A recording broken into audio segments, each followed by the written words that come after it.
You know, history tells us that the American Civil War started with the shots fired on Fort Sumter.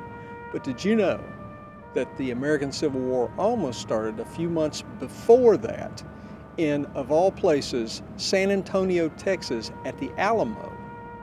The reason it didn't was because of an Augustan, General David Twiggs. Back in 1861, with a war between the states looming, a group of secession-minded Texans confronted General Twiggs, who controlled U.S. Army garrisons and arsenals in that state, almost 60 of them. They demanded he surrender them to Texas, which wanted to leave the Union. Frustrated, he said, at not getting any direction from Washington on what to do if this happened, Twiggs gave in, left his post in San Antonio, and even quit the U.S. Army. His surrender of all that material gave the Southern cause an enormous amount of enemy resources without firing a shot. Texans maintain if Twiggs had decided to fight, the American Civil War would have begun with an attack on his headquarters at the Alamo, and we would be remembering it today instead of Fort Sumter. But is that really what happened?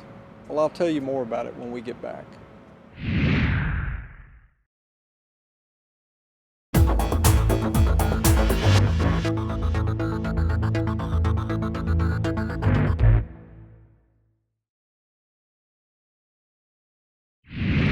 An Augustan, General David Twiggs, said he surrendered every single fort, musket, and cannon in the state of Texas because Washington wouldn't tell him what to do if the state of Texas demanded that the federal government give up all its arms.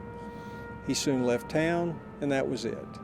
Except, a few months later, he gladly accepted a generalship in the Confederate Army.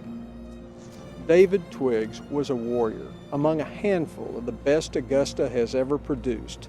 His father was a hero of the American Revolution. Georgia's Twiggs County is named for him, and David was even more of a fighter. Born in South Richmond County in 1790, he joined the Army to battle the British during the War of 1812 and continued a legacy of bravery into the Mexican War. There, in his 50s, he led men into battle many times. He was wounded at Chapultepec, and after the war, his congressional admirers, not yet in the habit of handing out medals of honor, gave him a sword.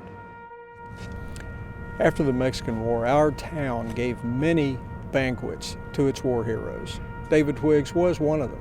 But another one, a young federal officer stationed at the arsenal up here on the hill, was Robert Anderson.